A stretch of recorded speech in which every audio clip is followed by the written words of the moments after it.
pasca kematian. Ya, pasca kematian. Sesungguhnya kita semua, ya, suka atau tidak suka, kita sedang melakukan perjalanan menuju kekekalan. Ya. Setiap kita, ya, Pak Erik kurang lebih 2 minggu melakukan perjalanan keluar karena ada satu tugas dan akhirnya kembali. Ya. Perjalanan dinas. Tetapi kita semua memang sedang melakukan perjalanan hanya one way trip, ya. Cuma sekali perjalanan. Saya menonton beberapa video di YouTube maupun di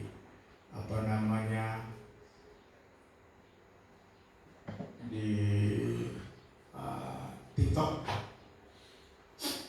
Ada beberapa kejadian, ya, ada yang sementara mimpin puji-pujian, ada yang sementara khotbah, ya, karena namanya sudah dipanggil, ya, tiba-tiba dia jatuh langsung meninggal.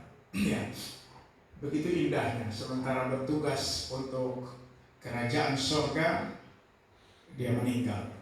Ya. Dan kita tidak tahu kapan, ya, nama kita disebut untuk segera pulang. Ya. Tetapi yang kita perlu tahu dan harus tahu, perjalanan kekekalan kita menuju ke rumah Bapa. Ya. Pasca kematian, kita pasti ke rumah dari Yesus Kristus, Bapa kita yang kekal. Nah, kita akan merenungkan beberapa ayat firman Tuhan yang tertulis. Kita buka Lukas pasal 23 ayat 43. Lukas 23 ayat 43. Ya, kita baca bersama-sama 2, 3. Kata Yesus kepadanya, "Aku berkata kepadamu, sesungguhnya hari ini juga engkau akan bersama-sama dengan aku di dalam Firdaus." Kita lupa ada pointer Pak,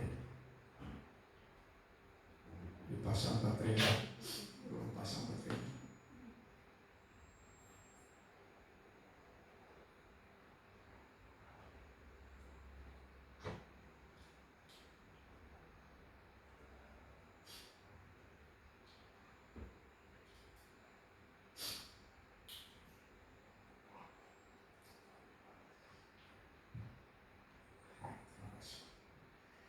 Ya, ini narasi ini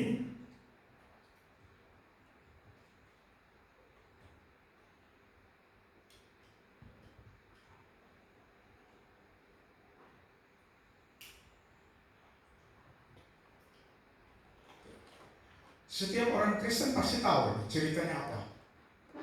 Ya. Ini jawaban atau respons dari Yesus Kristus terhadap permintaan terakhir dari penjahat yang ada di sebelahnya. Kita tidak tahu sebelah kiri atau kanan. Ya. Tapi yang pasti di sebelah Yesus. Ya. Nah, menurut salah satu sumber yang dapat dipercaya, itu namanya Dismas. Ya. Atau mungkin dia dari orang dari ada darah Jawanya, ya, Dismas atau ya. Ya. Jadi Yesus mengklarifikasi bahwa hari ini juga engkau bersama aku di Firdaus. Nah, di dalam teks sebelumnya ayat 42, tolong dibukakan dulu. Ya, 42. Oke, kita baca. Lalu ia berkata, Yesus, ingatlah akan aku apabila engkau datang sebagai Raja. Ini kalau teks Yunani kita periksa, ini kurang tepat. Bukan engkau datang sebagai Raja. Ini periksa teks Yunaninya. Ya.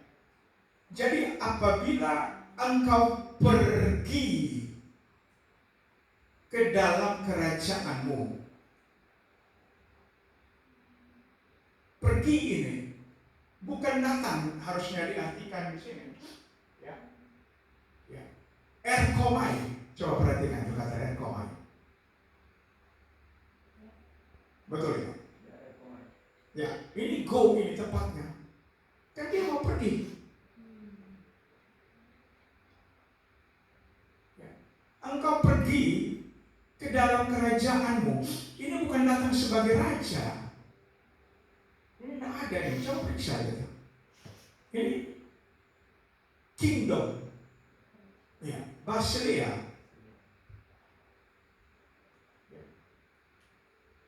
Jadi sangat disayangkan kan kalau LAI menerjemahkannya datang sebagai raja.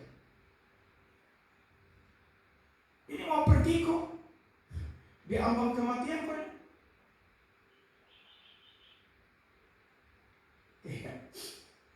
Jadi ingatlah akan aku apabila engkau pergi ke dalam kerajaanmu.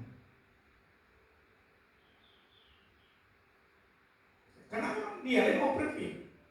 Nah, yang duluan mati siapa?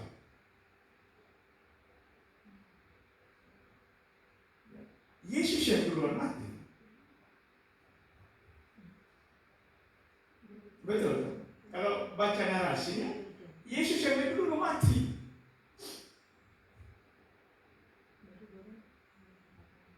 Ya. Nah, jawabannya ayat 42, 43. Kata Yesus ya, Yesus berkata, aku berkata kepadamu, ya, kata Yesus kepadanya, aku berkata kepadamu, sesungguhnya hari ini juga engkau pasti akan ada bersama dengan aku. Itu gramatikalnya. Ya. Aku berkata kepadamu, ini sesungguhnya, amin, ini sesungguhnya. Ya.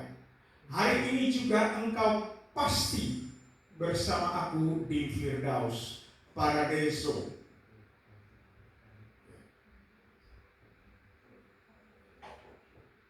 Sesungguhnya hari ini juga, dia pakai apa nih? Hemera. Hari ini juga, you will be. Ya, ya. Oke, dia di sini coba. Di gramatikannya, di gramatikan, di passing morfologinya. Ya.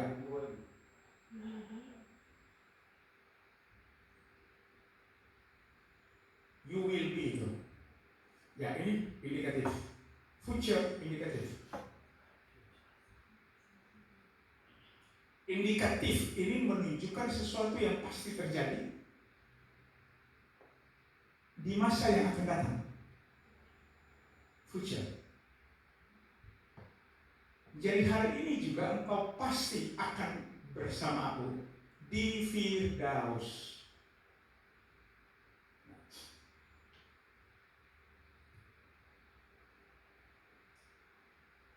Kemarin kita membahas di TikTok, kalau orang Kristen meninggal, itu kemana dia? Jasadnya ke lubang kubur, ditanam, lalu rohnya jiwanya tertinggal.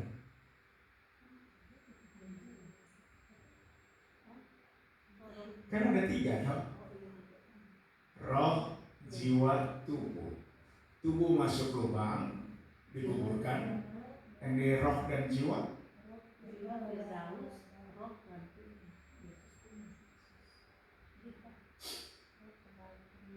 Nah, roh kembali. Kong jiwa? Ah.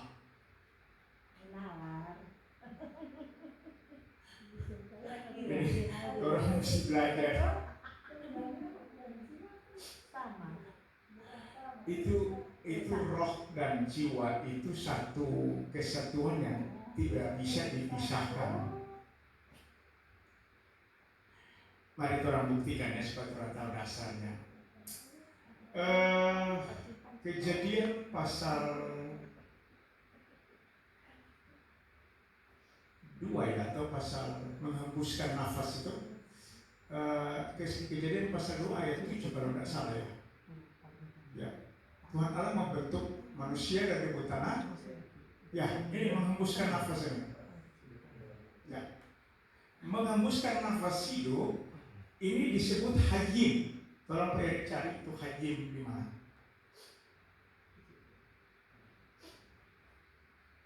Nafas hidup.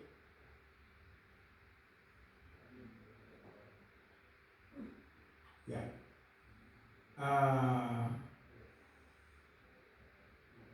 Ya, hajim. Nah, ini orang mesti tahu.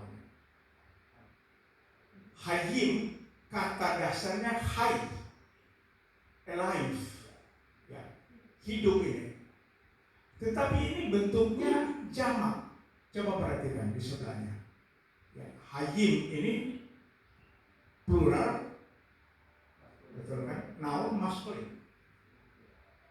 Ya. Jadi ketika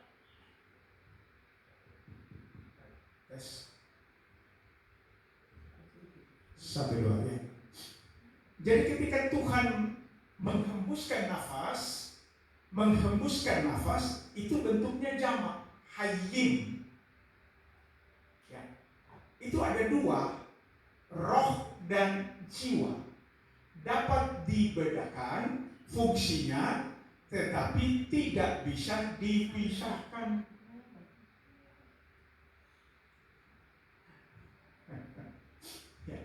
Nah, roh ini dimensi tertinggi, dia berfungsi untuk berhubungan dengan penciptanya.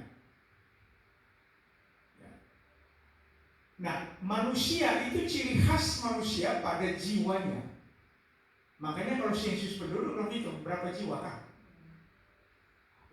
Penggembalaan belum tanya berapa jiwa yang ada ibadah. Nah, ditanya berapa roh yang ada ibadah. Berapa jiwa? Jiwa adalah ciri khas dari manusia. Waktu kita diselamatkan, roh kita langsung disempurnakan. Jiwa kita itu disempurnakan dari hari ke hari dengan cara belajar firman Tuhan.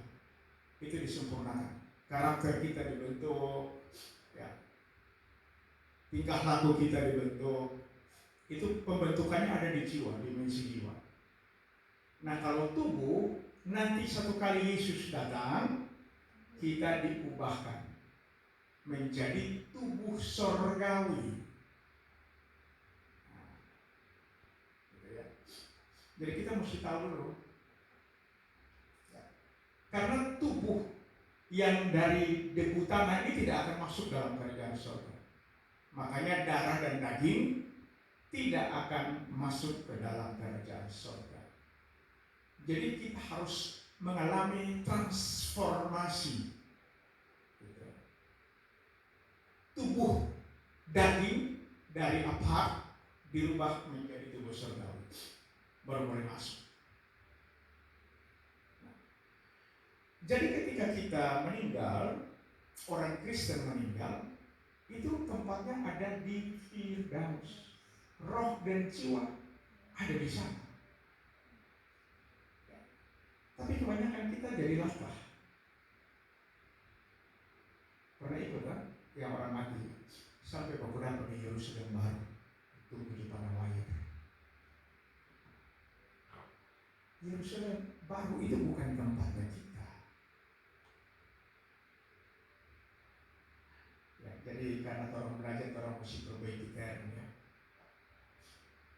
Sampai baku dapat di langit yang baru dan bumi yang baru. Di mana itu langit yang baru dan bumi yang baru?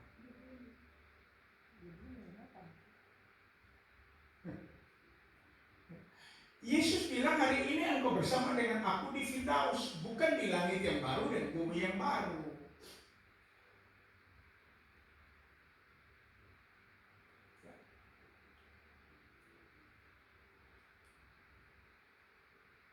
Coba orang lihat dulu.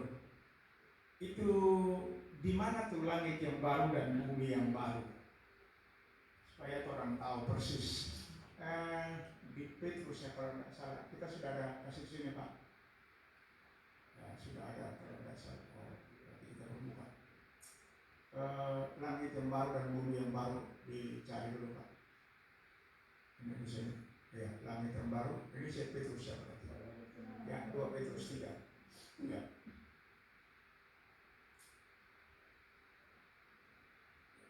Tetapi sesuai dengan janjinya, kita menantikan langit yang baru dan bumi yang baru, di mana terdapat kebenaran.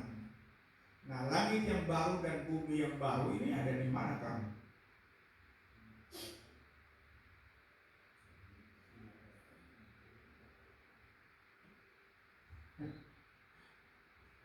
Ada di langit ke berapa ini? Ya.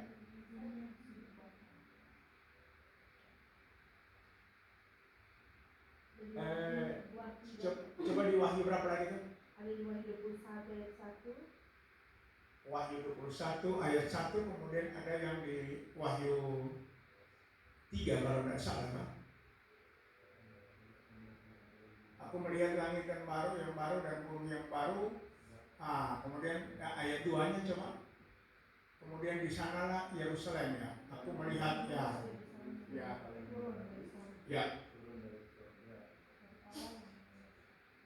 Jadi ada langit yang baru dan bumi yang baru, lalu Yerusalem baru turun dari surga. Nah, kalau ada istilah Yerusalem baru, berarti ada yang lama. Yang lama ada di mana? Manado sih? Ya, di Israel sana. Jadi Yerusalem lama itu dihancurkan di bumi ratakan waktu masa tribulasi. Masa tribulasi yang orang tahu berapa lama?